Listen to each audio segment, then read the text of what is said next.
via my TV. Hanging with Diasporans is a bold and interactive program where Diasporans ask important questions, share real experiences, discuss governance, culture, migration, family, business, and practical solutions for a better society. Hello and welcome to Hanging with Diasporans, a program where Nigerians home and abroad gather together to discuss happenings that are reshaping the beloved country, Nigeria, the future of our nation especially. As preparation for the 2027 general elections gather momentum, political parties are beginning to ask the important question and take on the important task of selecting their leaders and who will take them to the polls. Party primaries are expected to reflect the principles of democracy, giving members the opportunity to choose their candidates freely. However, the concern over the alleged candidates' imposition, delegates manipulation, godfatherism, and the growing use of a consensus arrangement continue to generate national debate. So tonight we ask a simple but important question. Are Nigerians' political party primaries truly democratic?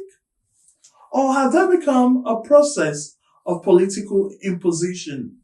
Joining us to discuss this is Professor Busuyi Mekusi of the Department of English at the Adekunle Ajayi University, Akungba Akoko, Ondo State. Professor Mekusi specializes in oral literature, literary criticism, and cultural studies with research interests that explore literature, politics, media, and society. Right for hanging with Diasporans on Folajogun, Akinlami TV. Hanging with Diasporans, a bold and interactive program where Diasporans. Thank you so much for joining us on Hanging Out with Diasporans. It's really, really nice to meet you, sir.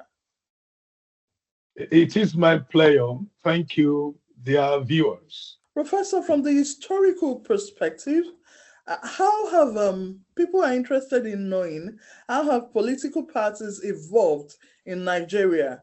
Have they become more dramatic or less from historical perspective? Political party evolutions in Nigeria has been a product of deliberate guidance and instruction, if I may put it that way. Since the return to democracy in 1999, you will realize that the process that midwifed the democratic experiment was supervised by a military ruler, specifically speaking, General Abdul Salam. But if we look a little back, we will realize that before the annulment of the June 12, 1993 election, we also saw how Babangida attempted to come up with two-party structures in Nigeria, the UPN, and the SDP, and the NUC. And we also saw the dimensions and the dynamics that characterize them. But since 1999, we've had dominant parties like the PDP. We had the AD, which has transformed and transmuted and translated to the APC. We also had the AMPP, the APP, and we know that the APC was a product of the coming together of about 5 major political parties. So where we are today, as a matter of fact, it's very difficult at the moment to say this is the number of political parties we have, because we keep having litigations that are giving instructions to INEC to either register a political party or deregister a political party. But it is convenient for us to just say that we have about 21 political parties as we speak. But we know the pretenders and we know those ones that are very, very active. So when I use the word pretenders, we know those who are just there. to add up the number. And why it is also very difficult to relegate any political party to the background is that you can never tell happenings or predictable things that could push a political party from obscurity to the limelight, Right. i.e., a political party like NGC, which was it's also very unpopular. But with the moving of Obi and Kwankaso to the NGC, it suddenly became popular. But we are still waiting whether the party would live a life of its own. I was also going to say that political parties have been characterized with the dynamics of individuals over the years. We have not seen any political party that will evolve based on ideology and driven by ideology or sustained by ideology. The AD was very close to it because the AD was more or less a sub-regional political party, championed and peopled by Afenifere. But with the movement of the party out of the region across borders, the party since lost that. Even the APC today is still laying a claim to be a progressive party. But it is now left for us to also ask who a progressive politician is. Okay, so the bane of political party development and evolution in Nigeria is that of lack of ideology. People have sung this, and that is the truth, that our political parties are not driven by ideology. They are either prompted by emergency dictates or simply responding to impulse, which are basically existential, oftentimes than not. All right. At what point did party leaders and political godfathers begin to wield greater influence over candidate selection or influence within the party members? Well, it is often said that he who plays the piper will naturally dictate its own. If I own a political party, just like my own mortgage, I will determine who will enjoy the rent and what rent I should charge. And if political party formations are based on individual formulation, basically speaking, so that means that there will be an individual who is more or less the owner, either we like it or not. Tinubu took ownership of the AG after the other southwestern governors gave in to the trick, and maybe I should use the deception of Obasanjo because they felt they were going to an alliance with Obasanjo. And by 2003, the alliance did not favor the AG. But the AG was still strong and viable in Lagos State, with Asiwaju Bola Ahmed Tinubu being the governor. So he did follow them, and he was able to rebuild the AG. It was from Lagos that he moved to Osun, then Ekiti, and got his loyalty, even Edo and later Ondo, and reclaimed the Southwest. It was on that basis that Asiwaju was able to then endeavor to what we call an handshake across the Niger. And he reached out to people across the Niger.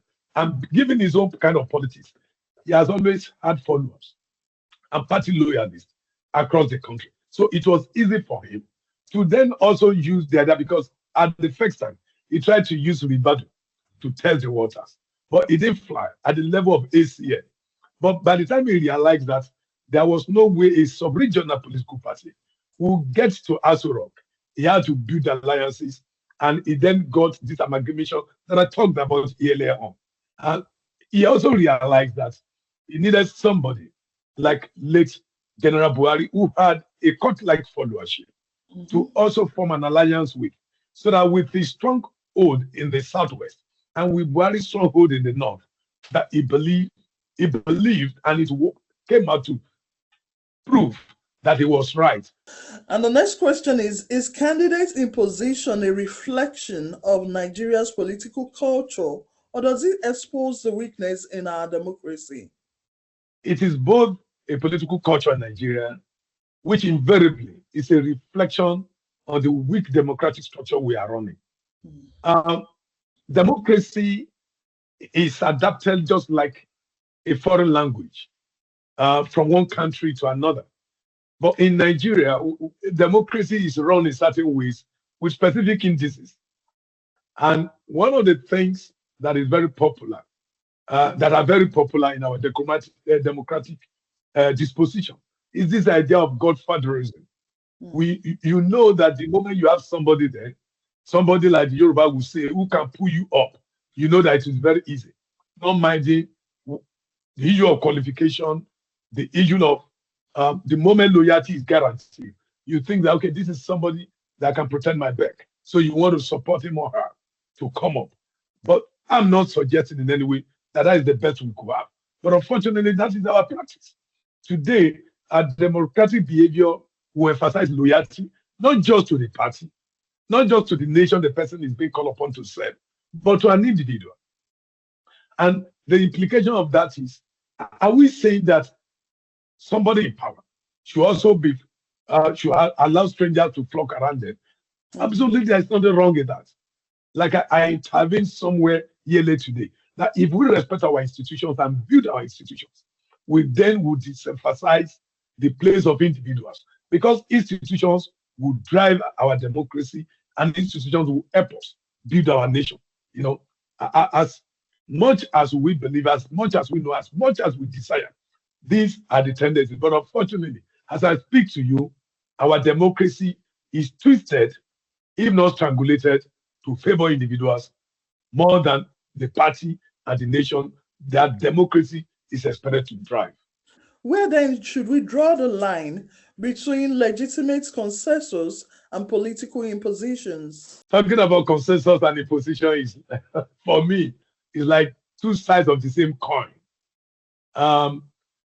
Before we get to that, we should remind ourselves, the makers of the law who worked on the 2026 Electoral Act and came up with two options: direct primary and consensus.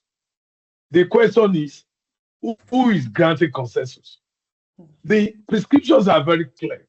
If a party is supposed to have a consensus arrangement in terms of party primary, that we could agree to say, look, if there are 5 aspirants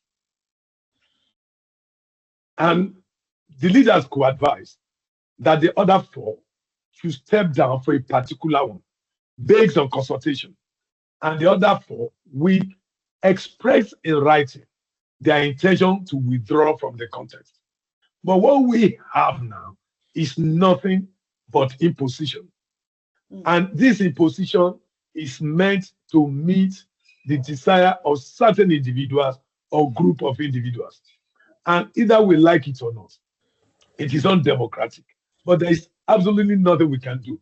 Even when they venture to have direct primaries, you ask yourself, direct primary was held in 2018 as part of the build-up to the gubernatorial election in Lagos State. And that was how Ambode lost. Because the belief then was that Ambode had issues with some political leaders. And the political leaders needed to demonstrate to the people that, look, we are not imposing. And they said the people, that is, the members of the APC, would determine who would be their candidates. And this election was held, and Ambode lost out. Because the political leaders also had a way of talking to their followers, that is party members, to say, look, this is where we're going to. In fact, for me, I believe that one is more respectable. But in 2024, in Ondo State, when the APC had its primaries, we had what some other contestants or aspirants also said. In fact, somebody like Jimo Ibrahim went to the public space, to the global space, to be highlighting the kind of inconsistency, in the results that the APC returned, just to prove that there was no primary. So either direct or consensus. It is just still about the position. And I remember just about 2 months ago, 7th of April to be specific, the Minister of Aviation and Aerospace, Professor Busuyi gave a lecture, and he was even trying to salute and appreciate the fact, the options provided for in party primaries. But he said something that got me thinking. He said that he hoped that the process will not also be bastardized by this idea of Baba Sokwe. I mean, Baba is also always speaking. Whether Baba is speaking or not in a particular direction. I mean, but somebody can always come up to say, look, Baba Sokwe, Baba said this, you know. So is it that what we have now is guided democracy in Nigeria? Do the interest of the people matter? Is our democratic process about people's participation, or is just a product of selective ordering? So these are the issues we can but relate to. But either we like it or not, the idea of selective projection of candidates may continue for a very long time until we take political parties. Terrorism nature in Nigeria. And what do you mean there's nothing we can do about it? I mean, you said we cannot do anything about godfatherism in Nigeria. I mean, how bad is it? I mean, for now, I'm saying for now, there is nothing we can do about it. The time we can cure that sensibility is when we take political party formation away from individuals. When our political parties are now being driven by ideology, so that there will not be any Baba somewhere that is talking like an oracle. It will then be a matter of equal space, level playing ground for people, openness and transparency until we get to that. Number two, a nation like Nigeria does still not have reliable data, not to talk of political parties having reliable data of their party members. Do you know that if our nation can, at this point, come on with reliable data bank, we can then ensure that political parties also have that. It will also be very easy for members of political party to participate in direct primary and even vote electronically, for us to even know what is going on, rather than people related to this process as if it's a process of consulting an oracle, and that you need somebody with a special, power to interpret certain tendencies. No, we cannot continue this way. But that is what we have at the moment. But something must be done for us to deepen democracy and ensure that our democratic processes throw up very good people that can lead us as a nation. Professor Mekusi, thank you so much for being a part of our world for the last couple of minutes. We'll take a short break now and we'll be right back. Right for hanging with the Diasporans on Folajogun Akinlami TV. Hanging with the Diasporans, a bold and interactive program where the Diasporans. Good to know you're still there, sir. Looking back from the First Republic till now, what lessons would you say Nigeria has failed to learn as a nation? It is very unfortunate that since the First Republic, Nigeria has not been able to speak like a people. Nigeria does not still have a people's constitution. What we call the 1999 constitution that is being amended, being patched, and embellished was a product of the military. Even though we have been made to believe that some people were assembled, to prepare this constitution. But the question is, who selected those people? Mm-hmm. Number three, Nigeria today is still struggling with ethnic profiling. Ethnicity is still driving us. We are not Nigerians yet. We are still Yoruba, Ishekiri, Ijo, Hausa, Fulani. As a matter of fact, the nation is on the precipice more than it was. Those issues that led to the collapse of our subsequent republics are still there, even though insecurity has now blurred everything.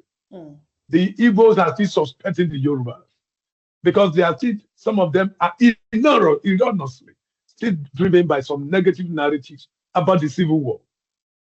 I mean, stories that were told either genuinely or in an unremarkable, not dignifying manner. So we are still not learning. Some people are still being tried for attempted coup as we speak. So which means that even at this point of our democratic evolution, that the military is still thinking of staging a comeback. Mm. And they also mentioned that some civilians were allegedly involved. So, which means we are not evolving as a nation. Individual interests are still being savaged, are still being protected, are still being driven. We see people in public offices driving limousine and getting everybody to say, look, whatever you want to do, you go and do. People who have not been in any personal business, not to talk of working in life, who have always been in public offices. They demonstrate, they openly, showcase their wealth. They even ascribe such to the rich father-in-law they have. I mean, we cannot continue this way. Thank you so much. Now we're moving to the delegate system.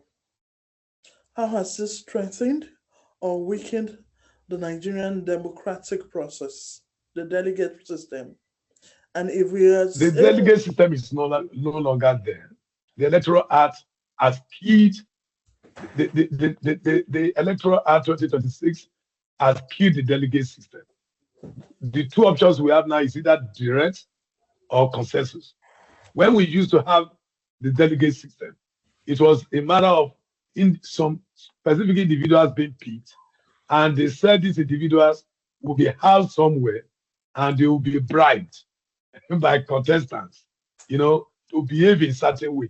So the 2026 Electoral Act has taken off the delegate system in terms of party primaries. All right. This 2026 Electoral Act, sir, how has it helped us? Has it made it easier for the democratic system to thrive, or has it made it worse? Well, it is too early to remark about the Electoral Act 2026 because we will be using that basically for the 2027 election. But so far, the aspect that governs party primaries is what we have seen manifesting. We have seen some manifestation now, like I said. The provisions we have in the 2026 Electoral Act as amended is just either direct primary or consensus. And we know how political parties have related to this. A party like the ADC claimed they did direct primaries. And after the primaries, Rotimi Amechi complained. The other contestants also complained, but Atiku reached out to them and they kept quiet. So that is to say that either way, whether direct or consensus, that we can still not run away from a position. And why do we have this? I normally tell people, it's because the center is huge. It's so attractive. Political offices in Nigeria are very attractive. And people would want to do anything to get there. And I've always advocated that for us to have good people go into political offices in Nigeria, that we have to make it less attractive. The humongous money available to service political office holders should be taken off. This money should be meant for citizens and not to take care of very few political members of the political class.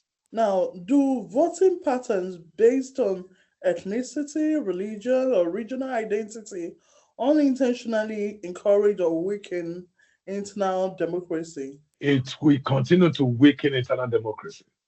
Like I said, when you ask me, those things we have not learned since after the collapse of the First Republic is because we have not evolved to see ourselves as one. Let me tell you the political permutations that are going on as we speak, as part of the build-up to the 2027 election. The calculation is that, yes, Tinubu APC is the ruling party, and that he has 31 governors in his kitty. So which means to secure 25% in 26 states will not be very difficult. But some people have come up with the argument that to say, look, that they need somebody who is very strong up north. And you see people saying today that Northerners are against Tinubu. Why? Because the political class, members of the political class, have taken their time to tell the common people that Tinubu is wicked. They are not telling them that Tinubu removed fuel subsidy because there was no way he could continue to fund it. They're simply saying that this man is wicked. And when we talk about our terms as regional development, they know that it will no longer be business for them as usual. So the northern elites, most of them, do not like the reformative policies of Tinubu, that is the truth. And they are playing two cards, ethnic and religious cards. But the third one is the political one, which is very difficult to read because the Yoruba will say, yes, you only see my face, you didn't know what, you can't tell what is going on within me. I mean, which makes it a black market business. So it is that is what is going on. But it's very unfortunate. Today, we are still not talking about the capacity of an individual. If you see how the obedient movement also thrived in 2023, you will realize that, yes, the younger generation subscribed to Obi's movement, but we also saw how a particular tribe also supported him because they felt they have not had a shot at the presidency. So it's not just about who can lead us, but it's still about our people. As if somebody comes from your tribe, it's as if you stand to gain better than others. As a matter of fact, I don't know if that is true because I'm not there yet. But someone from your tribe is there right now. You should be able to. I mean, that has not improved my lot in any special way. Oh, that's the point. We can use that as a case study now, can we? Yeah. All right. From your interactions and concerns, do Nigerians in diasporas express, what concerns would you say Nigerians in diasporas express the most from your interactions? Well, I'm not in the diaspora. I was as an educational exile, and I since returned. So I teach at home. But I know, given my own study of migration, exile, identity, I mean, I know that people in the diaspora, most of them are forced migrants. They are forced because they were forced to move out of their country by lack of infrastructure, by insecurity, by lack of job, and by a weak naira. And these are tendencies that can always occasionally reverse. I tell you, as an exile too, I didn't know how Nigeria could be mixed until I found myself in that condition. And I know that people will always gravitate towards home. And even in criticism also, we also ask, where is home actually? I mean, is home where your lot is better? I mean, is home where you were given birth to? I mean, is home where you grew up? I mean, where the smellscape, everything, the vegetation, were part of you. I mean, home is where human decency could be guaranteed. Home is where humanity is respected. Home is where one has quality access to quality life. But again, beyond that, there is this psychosocial aspect of this. I tell you, there are things the people in the diaspora won't share with you. It is good that people in the diaspora, they have a huge community and they have then relocated what they used to miss at home back to their new spaces. That is the truth. It is good. But each time you hear about some people close to you that are not doing very well, your heart still skips. That is one. Two, when people place demands on you, that also reminds you how terrible home is. Yeah. So these are experiences that they should know, and these are experiences that we hope will be taken care of as part of we having improved governance. All right, so beyond remittances, giving people at home and investment, how else can diasporans actively contribute to strengthening the Nigerian democracy? Thank you very much. It is good if you look at the economic recalibration of Nigeria today. Diaspora remittances is very central. Even the social support coming from across the borders. But again, one of the things I wrote an abstract of a paper. I actually had a conversation with a university in England a few months ago, where I talked about the idea of reversed osmosis. I also believe that a time may come that people in the diaspora may want to begin to return home. So beyond building our economy, we also need people in the diaspora to help us build our democracy. But unfortunately, what we have today are people in diaspora are merely coming home to pick up political offices as if they are not faring better where they are. But I think I expect that people in the diaspora to support the formation of political parties that will be driven by ideologies. I mean, so that we can eliminate some of the things we have highlighted in terms of what the base of our democracies are. Thank you so much, Professor, for sharing your insights with us. We truly and honestly appreciate you. Today's discussions remind us of the strength of any democracy that is not measured by its credibility of general election, but also by the integrity of the process that produce those seeking public offices.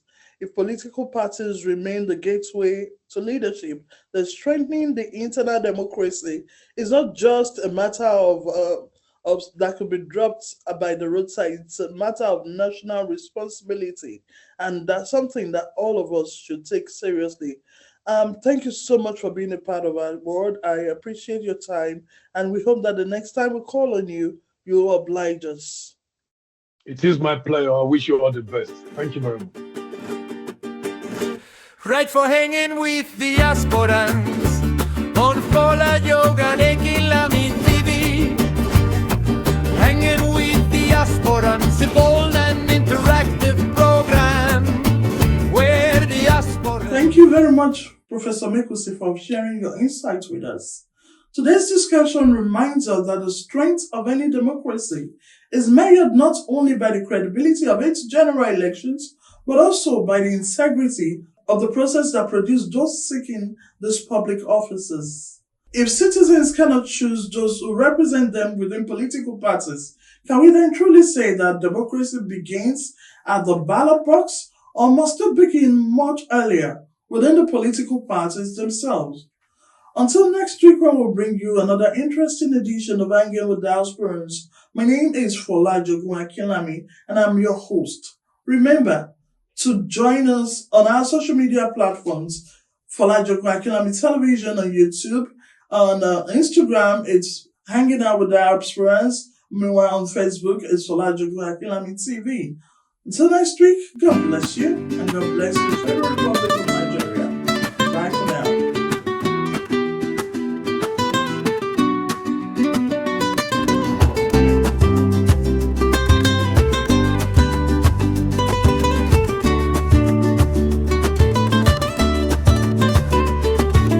Right for hanging with the Diasporans on Folajogun